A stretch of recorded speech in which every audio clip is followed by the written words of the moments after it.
ईश्वर ने हमारे भाग्य में जो लिखा है उसे हमसे कोई नहीं छीन सकता। लेकिन अगर हमें अपने ईश्वर पर सच्चा भरोसा है तो हमें वो भी मिल सकता है जो हमारे भाग्य में नहीं लिखा होता। इंसान का मुश्किल वक्त उसके लिए एक दर्पण की तरह होता है जो हमारी क्षमताओं का दर्शन हमें करवाता है। इस पूरे ब्रह्मांड में ऐसी कोई ताकत नहीं जो इंसान की इच्छाओं की पूर्ति कर सके, क्योंकि इंसान की इच्छाएं एक समुद्र के समान होती है जिसे कभी भी भरा नहीं जा सकता। जो दूसरों की तकलीफों को समझते हैं, जिनमें दया है, दिल से अच्छे हैं, उन्हें दोबारा जन्म लेना नहीं पड़ता।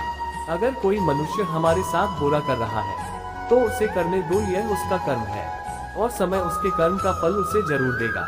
लेकिन हमें कभी भी किसी के साथ बुरा नहीं करना चाहिए, क्योंकि यही हमारा धर्म है। श्री कृष्ण कभी भी हमारा हाल नहीं पूछते, पर वो हमारी सब खबर रखते हैं। श्री कृष्ण अपने सच्चे भक्तों पे हर घड़ी नजर रखते हैं। जो हुआ वह अच्छा हुआ, जो हो रहा है वह अच्छा हो रहा है, जो होगा वह भी अच्छा ही होगा। तुम भूत का पश्चाताप न करो, भविष्य की चिंता न करो, वर्तमान में जियो। अगर आप जीवन में असफल होते हैं तो आपको दोबारा प्रयास करने में कभी नहीं घबराना चाहिए, क्योंकि जब आप दोबारा प्रयास करते हैं तो आपकी शुरुआत सुनने से नहीं बल्कि आपके अनुभव से होती है। जिंदगी में सदैव अवसरों का आनंद लेना चाहिए, लेकिन किसी के भरोसे को तोड़कर नहीं। इस संसार में मनुष्य किसी भी रूप में बड़ा नहीं होता, बल्कि मनुष्य के पीछे जो ताकत खड़ी होती है वो ज्यादा बड़ी होती है।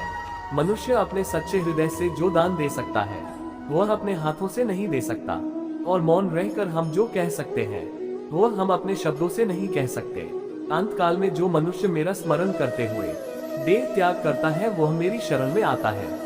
इसलिए मनुष्य को चाहिए कि अंत काल में मेरा चिंतन करे। जिस व्यक्ति के पास संतुष्टि नहीं है उसे कितना भी मिल जाए वह असंतुष्ट ही रहेगा।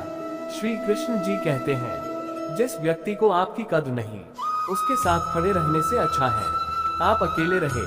यदि आप किसी के साथ मित्रता नहीं कर सकते हैं तो उसके साथ शत्रुता भी नहीं करना चाहिए। जब आपके जीवन के चारों ओर हताशा और निराशा हो, जब दुखों ने आपको हर जगह से घेर रखा हो, तब आप सच्चे मन से कृष्ण जी के नाम का दीपक जलाना और अपना सब हाल श्री कृष्ण को सुना देना।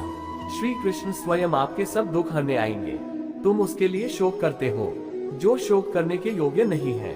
बुद्धिमान व्यक्ति ना जीवित और ना ही मृत व्यक्ति के लिए शोक करते हैं। मनुष्य का जीवन केवल उसके कर्मों पर चलता है। जैसा कर्म होता है वैसा उसका जीवन होता है। क्रोध की अवस्था में भ्रम जन्म लेता है। भ्रम बुद्धि को नष्ट कर देती है। बुद्धि के नष्ट होते ही व्यक्ति का पतन हो जाता है। खाली हाथ आए खाली हाथ वापस चले जाओगे। आज तुम्हारा है, कल किसी और का था, परसों किसी और का होगा। तुम जिसे अपना समझकर मगन हो रहे हो, बस यही प्रसन्नता तुम्हारे दुखों का कारण है। हर कीमती चीज को उठाने के लिए झुकना ही पड़ता है। माँ और पिता का आशीर्वाद भी अगर इनमें से एक है। अगर व्यक्ति शिक्षा से पहले संस्कार, व्यापार से पहले व्यवहार और भगवान से पहले माता पिता को पहचान ले तो जिंदगी में कभी कोई कठिनाई नहीं आएगी। फल की अभिलाषा छोड़कर कर्म करने वाला पुरुष ही अपने जीवन को सफल बनाता है। स्वार्थ से रिश्ते बनाने की कितनी भी कोशिश करें वो कभी नहीं बनते हैं, और प्रेम से बने रिश्तों को कितना भी तोड़ने की कोशिश करें वो कभी नहीं टूटते। जीवन में समय चाहे जैसा भी हो, परिवार के साथ रहो। सुख हो तो बढ़ जाता है और दुख हो तो बढ़ जाता है।